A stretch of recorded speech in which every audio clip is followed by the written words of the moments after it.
Okay. Hello and welcome to Live from Manchester Morgue. We're joined tonight by director Chris Schwab, who is going to tell us about his new film, Dracula The Night Around Us, which has its UK premiere at Frightfest in London on Sunday, 30th of August. Chris, welcome to the show. Hi, thank you for having me. Um, we just spoke to another director called Elijah Alvarez about his new movie called Dorothy, The Haunting of Oz. And we spoke about how as much as there's been kind of a recent surge of horror films based on public domain IP. You have your Pinocchio and Bambi and stuff like that.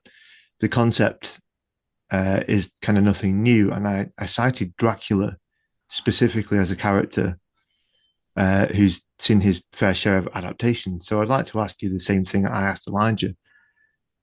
Was your movie born of any kind of desire by you to tell your version of the Dracula story, or did you perhaps have an idea already that you ended up feeling would fit the IP a bit better and then adapted it than what you did kind of originally wanted to make? Yeah, I definitely wanted to put my own spin on the story. I love Dracula. I've seen just about every single movie that every single adaptation that there is of it. I love the book, and there were always certain scenes when I read the book that I never really quite felt I got the same visual and feeling from any of the other adaptations, and I always just really wanted to film that myself and tell that story my own way. So basically, originally I think I wanted to do just a straight one-to-one adaptation. I was thinking of doing it at a public access station because I knew it would take probably 2 or 3 years to do filming on weekends and such. But then I kind of had this idea for a specific way to adapt the story, to focus it more on Dr. Seward's character, and do it in a modern day setting, which I know has been done before, but I felt like I wanted it to be really kind of really bring out the terror from the story. And using a modern day setting, I felt I could really ground it in something that could be scary for today's audiences. Yeah, basically, it definitely came from a desire to adapt it myself. So do you? I mean, I don't see this movie as a remake of any other particular Dracula movies. I've said on the show previously that I think good stories deserve to be retold. So Ken will agree. We're definitely not anti-remake as such, but I wouldn't treat this as a remake. It's a new adaptation of the source material. Would you say that's fair? Yeah, definitely. And one of the goals that I had was I wanted to make a film for just general people that just want to see a scary movie, and also for people like myself that are huge fans of Dracula, and tell it in a way that even though you know the story so well and you've maybe seen a lot of the other adaptations, that this movie could hopefully surprise you in ways and make it so that you're not 100% sure what's going to happen next in the story, but also feel familiar. And there's classic scenes that we've retold, um, but we've put them in a different order, or we've mixed them with other scenes, or used different characters. So I found that to be very very exciting to do for an adaptation. Do you have a favorite adaptation of Dracula that you've seen so far? Oh yeah, I mean, I love the BBC 1977 adaptation with Louis Jardin. I That's a think great one.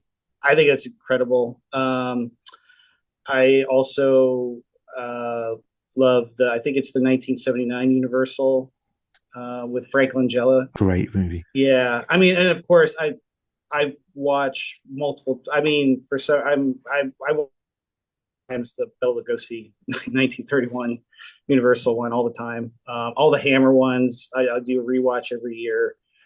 Um, it's hard to pick one. The Hammer Dracula movies were kind of my introduction to horror. Yeah, same. The very Yeah. first one was Christopher Lee and Oh yeah, I mean Peter Cushing. it's so great. It's so good. Yeah, I particularly really like the first one. I really like Scars of Dracula. I just like the setting of Mm. that one. But yeah, they're all great. So I guess, first of all, I've not introduced myself. Hi, Chris. I'm Ken. By the way, we love the movie. We Oh, should have thank you. opened. We should have opened with that. Yeah, we love the movie. Like a really interesting take. I think you mentioned. I didn't want to say the actual word, but you mentioned the word mix then, and I saw it as a remix when I was watching it. It's more of a remix of those ideas and those characters. Did you find it challenging to find new ways to frame those characters, or did you already have a plan for those kind of archetypes when you were going in?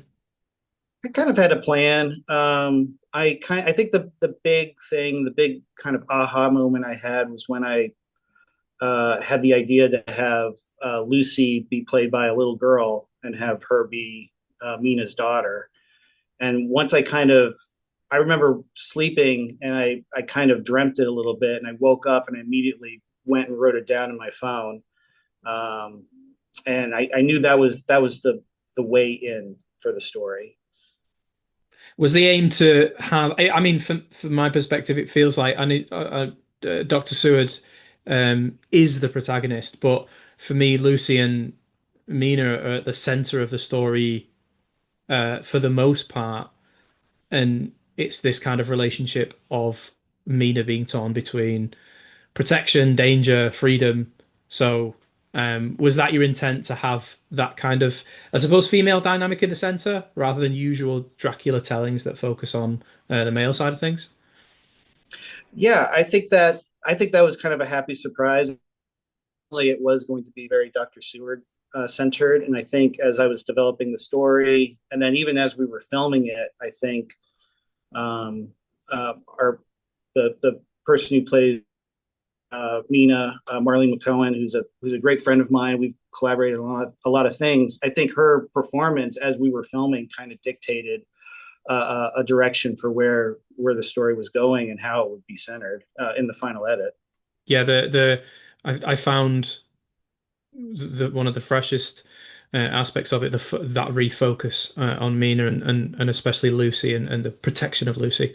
Mm-hmm. Um, Speaking more on the overall kind of style of the film, like what was the style you were going for? I got, and I mean this completely complimentary, I got like a scuzzy 80s slasher vibe, but at other times, specifically when we see the title character, it's more dreamlike, it's more Lynchian. So like what style did you want to nail or kind of homage? Yeah, a lot of the my style influences for this particular project were actually silent films.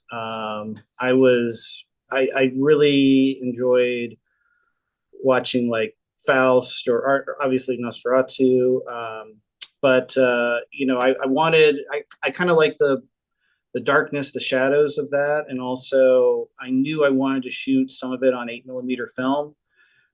So then it was a matter of I did a bunch of tests on that and trying to match the look when we because obviously we had to shoot most of it digitally. Um, but that kind of look and that kind of way of shooting on 8 millimeter film dictated a lot of the look. But yeah, I mean, definitely, I think that's just more what I lean towards too is kind of an 80s slasher aesthetic and I grew up watching all those films too, so obviously it rubs off. I did. We're going to upload a bit of a review for this on our blog site, and I think I just while I was watching those early scenes, especially with like kind of that film grain effect, I was just expecting like Richard Ramirez to just turn up and just stab someone, but it's a very different vibe for a Dracula film. Yeah. Um, so we've got to talk about the D-Man himself. I guess tell me about the decision to keep him largely off screen. There's some great imagery when we do see him. You've got some good practical effects, but the monster's mostly hidden. Yeah. We had a great actor named Brent Jones who came in and we applied practical makeup on him. It took about a little over an hour to get all the prosthesis and makeup on him. And I really love the idea of, as I was editing it, I love the idea of not wanting it to feel like there is an actor playing it, an actual person. I did want it to feel like this supernatural being. So as I was editing I naturally pulled back from trying to show too much because I thought the mystery of him, to me, it just made it creepier and scarier personally. Um, and yeah, so that was the big thing, was just trying to maintain this creepiness of the character.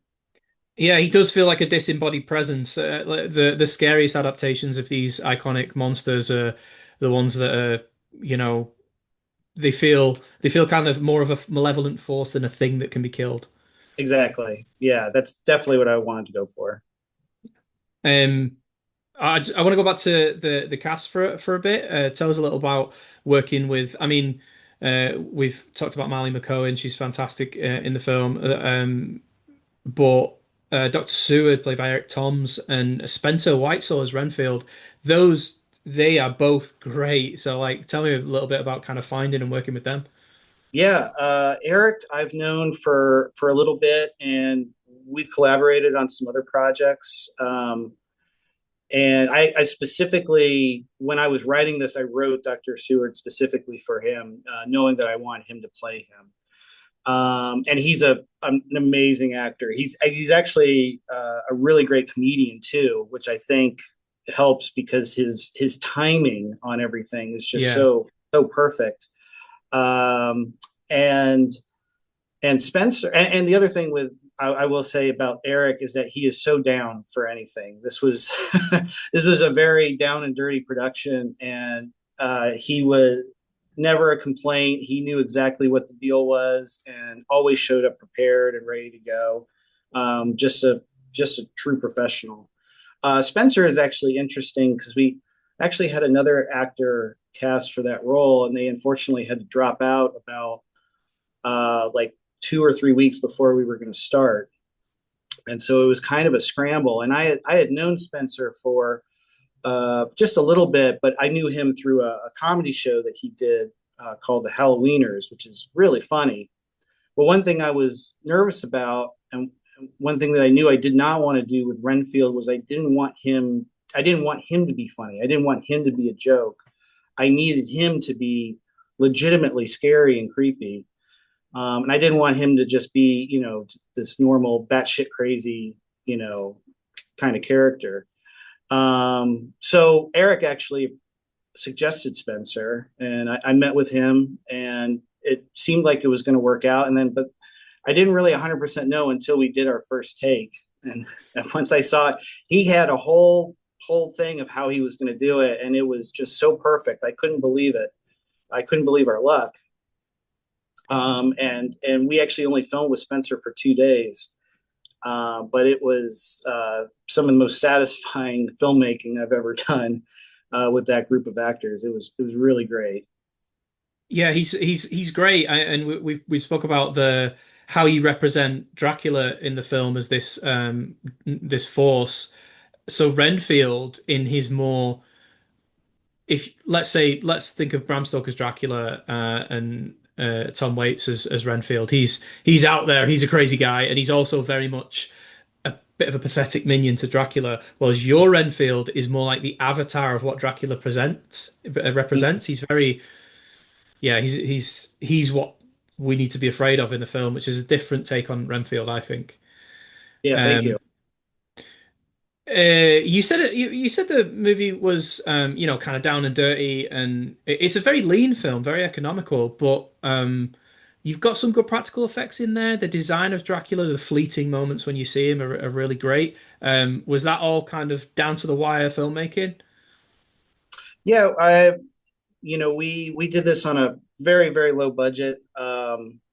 And most of it's just from personal experience of making films and knowing what I can get away with and what I can accomplish.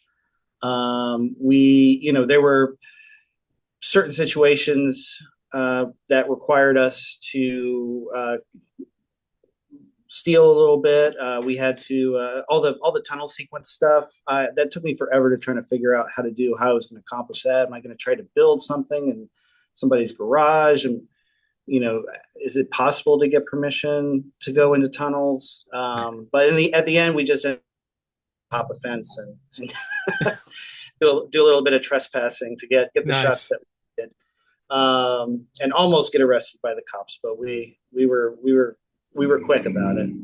Uh, but yeah, I mean, it was kind of stuff like that, to just anything to get the film that made.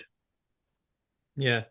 Well, I think your efforts are certainly up there on film. It's a very unique take on the Dracula mythos, and I hope our listeners look forward to watching it.